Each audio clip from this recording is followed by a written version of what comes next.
Hola, muy buenas noches. Gracias por acompañarnos a este programa 22, dos veces dos. Dos veces dos, que coincide, por cierto, con el arranque de las fiestas decembrinas. Eso me parece muy bien, pero yo las empecé hace mucho tiempo ya. Hoy una entrevista de controversia con un hombre que sabe todo acerca de los temas religiosos, el doctor Bernardo Barranco, a propósito de la próxima visita del Papa Francisco. También esta noche diremos mucho gusto a una comprometida activista social, a una experta en asuntos de belleza y personalidad y a un joven pero ya reconocidísimo actor. Se trata de Denise Smith, presidenta de la Fundación Renacer, que trabaja en la prevención y atención del abuso sexual infantil. Lucy Lara, directora de Glamour México, especialista en moda y autora del libro El poder de tu belleza. Bueno, y un actor que desde niño, desde muy chiquito es actor, José María de Tavira, de ascendencia actoral tanto por parte de padre como de madre, y actualmente protagonista de la obra El malogrado. Y al final compartiremos algunos tips de libros, de música, en ver, oír y no callar. No le cambien, estamos de vuelta en un momento.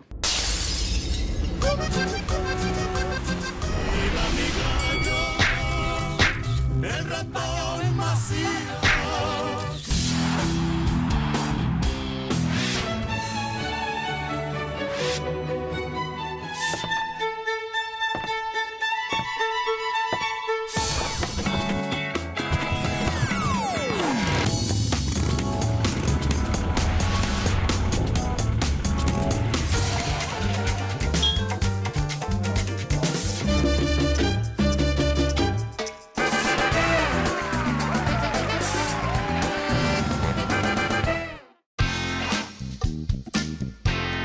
Bernardo Barranco es doctor en Sociología Política de las Religiones, también es presidente del Centro de Estudio de las Religiones de México. Sin duda el experto más respetado y reconocido en nuestro país en temas religiosos y a quien hoy hemos invitado para hablar, por supuesto, de la enorme expectativa que ha generado la próxima visita del Papa Francisco a México.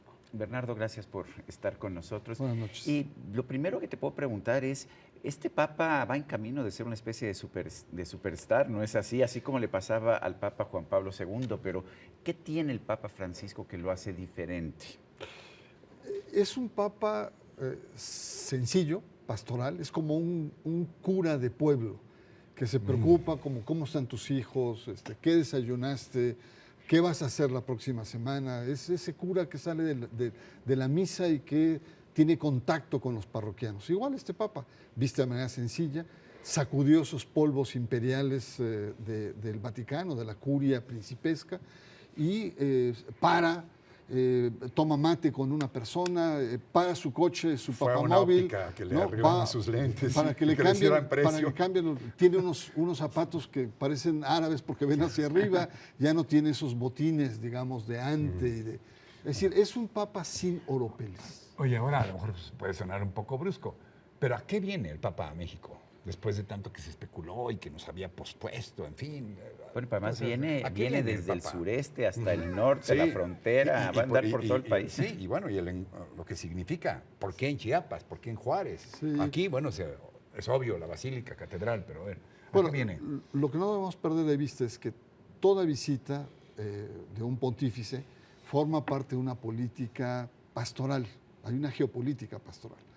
Es claro que en México el catolicismo está cayendo.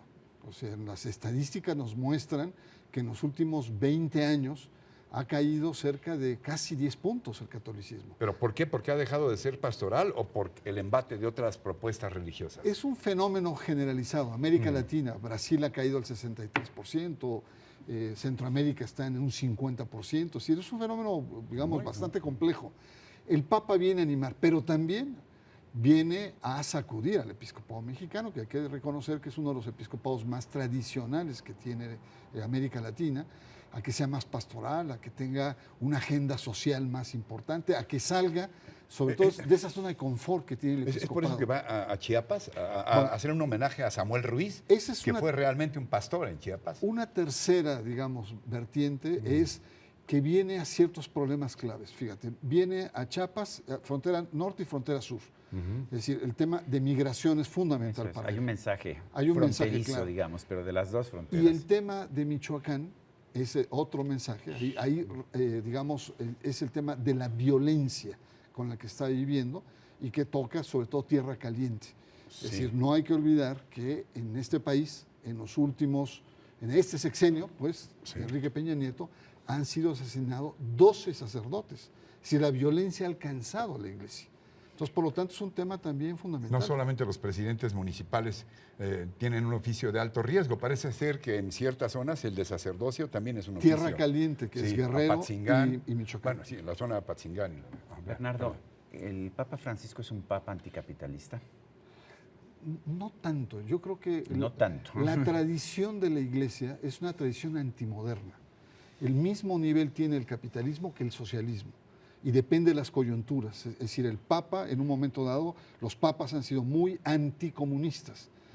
Pero ahora cuando le preguntaron de regreso de Sudamérica, de esos famosos gestos que tuvo, sobre todo con Evo Morales, oiga, ¿usted es anticapitalista? Esta misma pregunta. Recibió una cruz en forma de hoz y martillo. Exacto. Sí. Y el Papa le dijo, le preguntaron, ¿usted es anticapitalista? Y dice, no.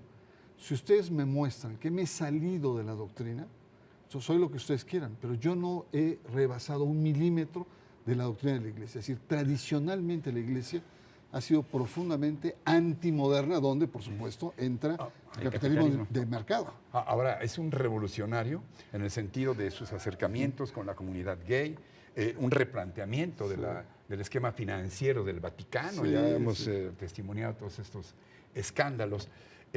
Y bueno, sus pronunciamientos en favor del cambio, de combatir el cambio climático, etcétera, etcétera. Meterse en asuntos que habitualmente los papas no estaban ahí. Yo creo que más que revolucionario, reformista. Reformista. Sí, ha hablado y lo que está operando en él es un cambio de actitud, pero no ha cambiado una palabra de la doctrina o de los lineamientos. A ver, por ejemplo, en el caso del matrimonio de homosexuales o de los homosexuales, lo que él dijo fundamentalmente, no del matrimonio, sino lo que él dijo de los homosexuales es, si ellos no le hacen daño a nadie, y si, pues, ¿yo por qué los voy a criticar, no? Ahora, eso sí es un rompimiento, por lo menos de actitud, muy importante. Pero no ha cambiado los lineamientos. Por ejemplo, el matrimonio, no acepta el matrimonio entre homosexuales, pero no quiere que se discrimine a los homosexuales en otras cosas. Así es. Y la iglesia tradicionalmente dice, tú puedes ser homosexual, te respeto, siempre y cuando no lo ejerzas, ¿no? Mientras no tengas sexo. Entonces, la cuestión acá es que frente, por ejemplo, al tema del aborto, tuvo un gesto que ha sido a veces muy escandalizado por los sectores conservadores, que concede un perdón, pero es un perdón temporal. Él no cambió una sola coma de la postura de la iglesia frente al aborto. E igual, ha flexibilizado la nulificación, no quiere decir que sea un divorcio a la católica o dentro de la iglesia católica. Es decir, lo que el Papa plantea es la agenda moral que se ha encapsulado y ha sido muy criticada. Es una agenda moral que dice, yo no la voy a mover, pero no es lo único. Hay una agenda social, y la agenda social es justicia social, derechos humanos, pobreza, migración, todo ese tipo de cuestiones. Eso lo exalta el Papa. Y por supuesto ha creado muchos malestares, y entre ellos el gran estatus de la curia romana. El Papa lo que ha hecho, les ha movido el tapete diciendo en qué gastan. Hay cosas absurdas. Hay un cardenal que gasta 70,000 euros mensuales. Sus gastos. Es una locura. Ropa de marca, restaurantes, buenos vinos, casa. El Papa tiene un departamento de 50 metros cuadrados. Se negó a vivir en las habitaciones habituales. Y el cardenal más austero vive en un departamento en el centro de Roma, ¿sabes lo que cuesta ahí? 500 metros, el más austero. Ahí Bertone tiene hasta una piscinita para echar su nadadita, como diría Pedro Infante. Ahora, a propósito de esto, más allá de la anécdota, ¿qué tanto Francisco sigue siendo Francisco? Es decir, ¿qué tanto sigue siendo el obispo de Buenos Aires, que se iba de paisano, ¿no? Sin alzacuellos ni nada, a tomar el metro y a irle a echar porras a su equipo, al San Lorenzo de Almagro, jesuita?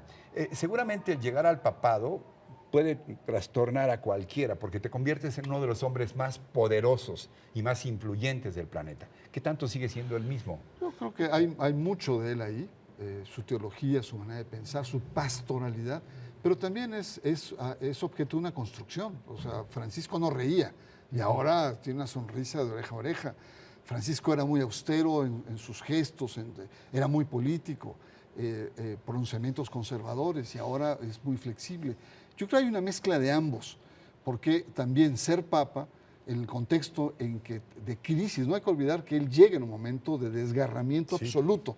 Sí. Entonces, por lo tanto, es una apuesta pensada no solamente por él, sino por un conjunto sobre todo, de reformas que requiere la Iglesia a nivel de la curia, de saneamiento de dinero, de pastoralidad, de una teología más abierta, pero sobre todo de una búsqueda de nuevos diálogos con la cultura contemporánea. ¿Qué significa el perdón a la Legión de Cristo? Es que no es perdón, ha sido mal leído. ¿Qué es entonces?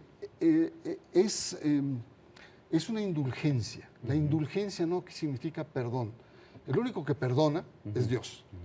Es el único que perdona. ¿Qué significa esta indulgencia? ¿Tolerancia? La indulgencia es remitir una falta, un pecado, ¿no?, que te concede la Iglesia Pero para que es tú... a la orden, finalmente. A la orden, Sí, no. o sea, no sí. es al ¿Pero Padre es Maciel, por ¿no? conveniencia o por convicción? No, es fundamentalmente cuando tienen los grandes capítulos aniversarios, las órdenes lo piden esto, lo solicitan.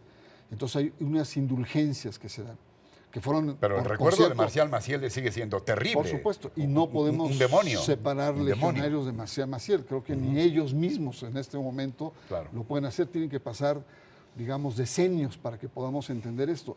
La cuestión acá es que ha habido, digamos, una cierta manipulación de lo que ha representado este perdón. Pero no es perdón, es una indulgencia que significa, además, déjame decirte, la indulgencia en la Edad Media significó la ruptura del catolicismo. Nos vamos, pero dinos rápidamente, Bernardo, ¿qué representa para el gobierno de Peña Nieto recibir al Papa Francisco? No va a ser una visita cómoda, hay muchos aspectos ahí tensos. Yo creo que no es un papa que se vaya a tirar a matar, por así decirlo, es diplomático, es una persona muy propia, pero va a decir verdades, y sobre todo a la clase política, en términos de corrupción, en términos de Derechos violencia humanos. y derechos humanos. Bernardo Barranco, gracias por esta conversación y en un momento más, aquí en una sala, en este estudio, la belleza por una parte, la actuación y también el activismo social, todo con mucho gusto. Gracias No de le nuevo, Bernardo. Gracias contrario, por estar con nosotros. Seguimos. Mucho gusto, señor Sarmiento. Y usted, qué gusto verlo también. Y mucho gusto Mira, de a Denise ver, Mit, es- quien es presidenta de la Fundación Renacer, que trabaja muy fuerte en la prevención y atención placer, del Ricardo. abuso infantil. Mucho Hola. gusto. Compañero, mucho Yo gusto. sí, Lucy por Lara, los dos directora lados, de porque no. Glamour México, especialista en moda y autora del libro Hola. ¿Cómo El estás? poder Muy bien. de tu belleza. Muchas gracias. Bienvenida y muchas Muchas gracias. gracias, mucho Hola. gusto. Mucho gusto, les presento también ahora a un Gracias. querido amigo mío, vecino también, además, este joven y talentosísimo actor que es José María de Hola, Tavira, mucho de gusto. ascendencia actoral por parte de gusto. padre y madre, ustedes lo conocen muy bien, Bueno, en actuaciones igualmente. memorables, mucho gusto, mucho gusto. Él ya nació histrión desde la cuna. Sí, como que no me quedó de otra. absolutamente Nada, Desde no de Arráncame otra. la vida. Actualmente está haciendo una obra de teatro muy importante que es El Malogrado. Así es, ¿verdad? y te vamos Así a es. poner en Gracias. medio. Claro que sí. Ellas dos, por Órale, aquello no del se me ponga yin y el nervioso, yang. José María. Muy No, bien. yo muy ¿Cómo afortunado, está? la verdad, aquí. Bien todo, mucho gusto a todos. Mucho Igualmente, gusto. es un Denise, placer Denise, estar aquí ¿cómo, con ¿Cómo ustedes. vas con tu fundación? ¿Y por qué Renacer con S, S, verdad? Ajá, Renacer con S. Mm. Este nombre sale de las personas que la conforman, las personas que conforman Renacer. Renacer surgió porque yo me dedico a todo lo relacionado con abuso sexual infantil. Mm. Entonces las personas que han sobrevivido a esta experiencia decidieron que nos teníamos que ¿Por conformar. qué dice sobrevivido? Sí, de todas Sobrevivido, maneras, mira, yo no sí. estoy muy de acuerdo con ese término, ahorita que lo mencionas, es el que se utiliza porque ellos dicen que sobrevivieron a una experiencia. Sin embargo, yo considero que pues sobrevivimos a muchas cosas, no nada más a eso. No, pues yo sí estoy de acuerdo en que se sobrevive a eso, ¿eh? Se sobrevive, es terrible. pero también Ustedes a pueden otras platicar cosas. entre ustedes, por Así supuesto. es. ¿no? Dijimos, Sí, pueden se preguntarse sobrevive lo a que eso, pero quieran. también otras cosas. El hecho de decir claro. que nada más ellos sobrevivieron a esto, es como No, etiquetarlos. no. Pero ¿no? yo sí creo que es una sobrevivencia. No, es una porque te sobrevivencia marca para porque toda la son vida. los campeones en verdad que siguen luchando. Yo los veo así. Entonces ellos decidieron poner este nombre. Yo ni me metí en la elección del nombre y ellos ¿Qué consideran que significa es renacer? el volver a nacer, pero a la vez volver a ser. Eso Después es, de por una eso la S, ¿no? experiencia. Ajá, Exactamente. Ellos lo pusieron así porque es volver a ser a pesar de lo que viví. Yo en otros temas, Lucy, ¿es cierto que eres una mujer muy glamorosa? ¿Qué significa eso de ser Ay, muy bueno, glamorosa? tú dirás, yo pues no sí, sé. Claro, por supuesto. Pero trabajo en el asunto de glamour. moda y belleza, en Glamour. Soy Sí. la directora de Glamour y acabo de sacar un libro que tiene que ver también con... El pues, poder un poco- de tu belleza. ¿Por el qué? poder de El tu poder, belleza. a ver. Porque las mujeres tenemos el poder por dentro y no hay mujer fea, sino mujer insegura. Oye, por dentro y por fuera, ¿eh? Yo por lo menos, si a mí me piden mi voto, yo digo que las mujeres son ¿Puedo bellas hacer- por dentro puedo y por hacer fuera. una- ¿Cómo es que es la belleza para ti? Tú que has trabajado con tantas mujeres tan bellas y tan atractivas. Yo no sé si es lo mismo. No, bueno, sí, porque luego está como la elegancia por un lado, ¿no? Y por el otro la rimbombancia, por digamos, más sensualidad. Pero yo sí considero que la belleza, pues es más bien por dentro. Ajá. Pero Denise nos quería interrumpir. a Sí, ver, yo también quería no solo acotarlo a mujeres, también hombres, También ¿no? los hombres, Sí, ¿verdad? También los claro. hombres. ¿Tienes pueden esperanzas lucir. todavía, mi querido Todos Rocha? tenemos esperanza. Me estaba yo acordando de mi amada María Félix, con quien tuve el privilegio de la amistad en sus años antes de su partida, después de una entrevista, que decía ella, la guapez. Me decía, Ricardo, la guapez. Una cosa son las bonitillas así, mira qué carita, mira qué naricita, mira qué boquita. No, la guapez es otra cosa. Y es qué se verdad, refería? yo creo en eso Pues, totalmente. yo creo que hablaba La de que no actitud, necesariamente tienes que tener esta imagen de perfección tradicional, ¿no? Sino también tener esa personalidad. Pues sí, ¿Tú cómo porque la ves además, tú como digamos, actor? digo, ustedes sabrán quizás mejor, pero según yo, la belleza, el término belleza es un término griego que tiene más bien que ver con simetría, proporción, Correcto. y que el agua pura no tiene nada que ver con los cánones estéticos helénicos, ¿no? Sino es otra cosa. Hay gente que no es nada bonita y que es súper atractiva, que es enigmática, que es misteriosa. ¿Tú operarías, por ejemplo, a José María porque está un poquito No, en narigoncito así? absoluto. Sí. ¿Lo dejas así tal Yo lo cual o dejo qué? así. Es más, las Ya narices tiene un grandes ojo son más grande que el maravillosas. otro. Yo solo le veo uno. Un así. milímetro más arriba. Sí, no. Más arriba. ¿Cómo son las definiciones ahora? ¿Ha variado la definición estética. de la belleza Sí, contemporánea? ahora la verdad es que estamos siempre muy tirados a la parte muy alta, rubia de las mujeres pues caucásicas, ¿no? Pero la simetría, como decías muy bien tú, la simetría tiende a ser lo que se considera bonito. Entonces una mujer que tiene una cara muy simétrica generalmente es una mujer bonita.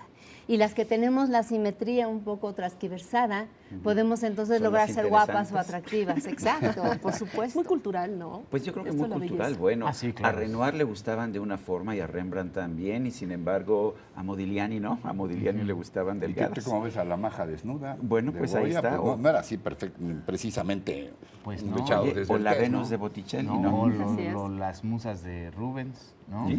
Claro, o sea, las absolutamente, gordas, bellinas. sí, así con sus Frondosas, lonjas caídas sí. y demás, que en la época era, pues, Yo no sé si es la época o es también la persona, porque finalmente la belleza, por supuesto, es absolutamente subjetiva, pero no sé ustedes qué piensan, pero a mí me pasa que veo una persona que digo, no corresponde a mi canon de belleza y sin embargo no le puedes quitar los ojos de encima. Correcto. Ujú, sí. En mi Sí, libro es. hablo de una mujer que le decimos la fea gustadora. La fea gustadora es esa mujer que las mujeres nos inquieta, Eso de porque que- no la consideramos como en el club de las bonitas, pero siempre tiene novio, tiene con quien salir, la adora a su marido, ya Y sabes. ahí Aquí está dice de que la Exacto. suerte de la fea, la bonita la desea. Ahí ¿no? está. Yo creo que ¿De tiene qué que se ver. trata el malogrado? A ver, el ¿de qué hablamos? malogrado, ¿Hablamos de la obra que conceptos de estoy belleza, de haciendo, bondad, de qué? se trata, es una adaptación de una novela que escribió un autor austríaco que se llama Thomas Bernhard, que va sobre 3 jóvenes pianistas virtuosos que se encuentran en una masterclass con un gran pianista. Y da la casualidad que uno de ellos está basado en la figura de Glenn Gould, que fue un pianista que existió, canadiense. Por supuesto, que pero es además en tan las mejores genial. variaciones de El- Goldberg de el la señor- historia. Exactamente. El señor sí es culto. Es yo no. tan genial que los otros 2 pianistas deciden dejar su carrera y entonces entran en una pues dinámica de fracaso, de frustración y demás. Y como bien dices, la obra enigmática de Glenn Gould son las variaciones Goldberg. Entonces el espectáculo lo hacemos un pianista y yo, y los 2 actuamos y los 2 tocamos ¿Y tú en vivo tocas el las piano? variaciones Goldberg. Sí. Y me imagino que, Sí. que no ¿Y llegas esa, al y esa nivel de tu gracia amigo. qué? Oh, pues nada, pues muchas horas sentado ahí. Practicando. Sí, pues da la casualidad también de que a mí es lo que me gusta, soy como pues, pianista amateur, muy amateur, no soy profesional, pero lo que me gusta es Bach, ese es lo que Precioso. me gusta tocar. Entonces, por ahí se me facilita un poco. Siempre hablamos de sensaciones y de percepciones. Siempre es doloroso el proceso de rescate de estas personas de quienes han sufrido un abuso infantil grave? Definitivamente sí, es doloroso porque hay que Pero revivir. también tiene partes bellas, positivas. Tiene partes ¿o no? muy lindas porque descubren muchas cosas de sí mismos, descubren fortalezas, descubren que a pesar de lo que vivieron, son personas muy valiosas. Entonces, efectivamente sí, es doloroso, pero también encuentran cosas bellas en este camino. Y en tu camino, por supuesto, Lucy, encuentras muchas cosas bellas también. ¿Cuál sería tu recomendación, sobre todo a esa mujer? Y estoy hablando de mujeres, porque finalmente los hombres asumimos que somos feos y no nos preocupamos tanto, pero ¿qué le dirías tú a una mujer que no siente confianza en sí misma porque no se siente bonita, no se siente hermosa, no se siente bella? Diría que dejen de compararse con las mujeres que ven en las portadas de mi revista, Claro. que ven en Hollywood. Eso no es lo que nosotros necesitamos hacer. No necesitamos vernos al espejo para pensar lo que no tenemos. Además, no sino podemos lo ir que sí caminando Ni por- tenemos. siquiera lo podrían hacer porque tiene mucho Photoshop. Así es, es y por demás. Totalmente. Yo O sea, creo que tiene que ver con la seguridad en uno mismo Claro. y el trabajo de la autoestima. Yo creo que ahí Exacto. es donde hay que reforzar el trabajo de la autoestima, porque como tú decías, hay mujeres que no son tan lindas, pero tienen siempre pareja. Yo creo que tiene que ver con lo que tienen internamente. Que estén felices. Así La verdad, la es. felicidad de una persona no se cambia por nada. Y la proyectas. Concluye, José María. Decía el maestro Sigli que un pueblo sin teatro es un pueblo sin alma. Ah, por ¿En qué supuesto. momento estamos? Tú que eres tan teatral. Bueno, es medio teatrero, que teatrero, somos, sí, pero somos bueno. teatreros también. Pues tenemos la fortuna de tener muy buen teatro en México, pero tenemos la desgracia que el 90% de los mexicanos nunca han estado en el teatro. De los cuales Altísimo el el 8%, porcentaje. o sea, ese 8% que sí ha ido, de ese 10%, el 80% pues ha ido una o dos veces a ver Disney on Ice o algo así, ¿me explico? Ah. Realmente tenemos un público cautivo en el teatro en México de 2 al 3% de la población. Fíjate. Muy bajo. Pero tenemos nada más en la Ciudad de México 30, 40 obras todos los días. Por ¿no? eso O más. digo, o Y sea, de buena como calidad, muchas ¿eh? cosas en el país está altamente centralizado, es muy difícil que encuentres teatro En otras ciudades, ciudades sí. importantísimas como No digas Guadalajara. nombres, Monterrey, no digas nombres por porque no ejemplo, te van a, ¿no? te van a pegar. Por donde supuesto que vayas. lo hay, por supuesto que lo hay de muy buena calidad, pero la proporción de los presupuestos que se gastan aquí y demás es ¿A qué vamos a ver el malogrado? ¿Qué? que van a ver pues un espectáculo muy interesante y van a escuchar las variaciones Goldberg, cosa que no es muy común. A mí me Yo soy encanta, de sí. Tepito, pero el señor sí es muy culto, ya aprendí. En versión piano, ¿verdad? Porque finalmente las escribió originalmente para Por supuesto, como para toda, clave, toda sí. la obra de Bach está en Hola, clave o hola. en órgano y así. No, pero me refiero, ves la interpretación, bueno, la famosa interpretación de Glenn Gould era en piano, porque Sí. originalmente no se escribió para piano. Sí. Por supuesto, pero hoy en día pues ya la obra de Bach se toca Pues en quedó en muy claro, piano. ¿verdad, muchachas? No, Sí, inclusive, no, clarísimo. inclusive por Yo- eso.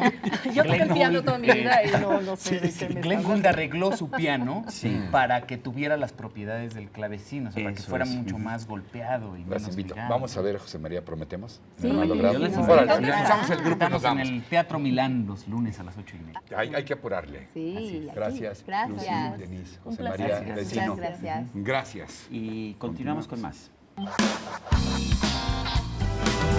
Cuando me muera y me tengan que enterrar, quiero que sea con dulces y no con piedras. Por si alguna vez me buscas, estaré eternamente lejos, como para darte solo flores. Te guardaré mil estrellas. Máteme porque me muero.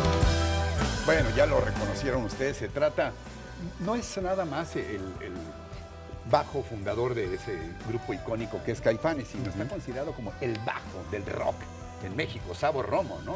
Y ahora, él es y ahora muy solo, bien. ¿no? Ahora en Y- y- solitario. sí, y ahora además presentándonos, como ya lo vieron, alguien me ha dicho, pues, ¿de qué se trata? Bueno, está promoviendo una nueva corriente que es el rock en tu idioma sinfónico. Éxitos de los 80s, pero ahora llevados a la magnitud de una orquesta sinfónica y como, no sé si coincides, pero suena estupendo, ¿no? Suena muy bien. maravillosamente bien. Y yo te traje un libro A ver. que te quiero recomendar, mi querido Ricardo, también a usted que nos ve. Es un libro de alguien que tú conoces muy bien, de José Woldenberg. Hombre. Se llama La voz de los otros, libros para leer el siglo. Pero ¿sabes lo que hizo aquí Pepe Woldenberg? Que Sí. me parece muy interesante. Sí. Tomó los textos que él ha utilizado en presentaciones de libros de otros, no de sus libros, y también las crónicas que ha hecho, las reseñas que ha hecho, por ejemplo, en la revista Nexos y en otras publicaciones sobre libros de los demás. Nos ofrece una visión de México y del mundo sobre la base de otros libros, pero a base de presentaciones de libros y a base de reseñas que ha ofrecido en un momento u otro. La verdad es que me pareció un libro muy interesante y aquí está.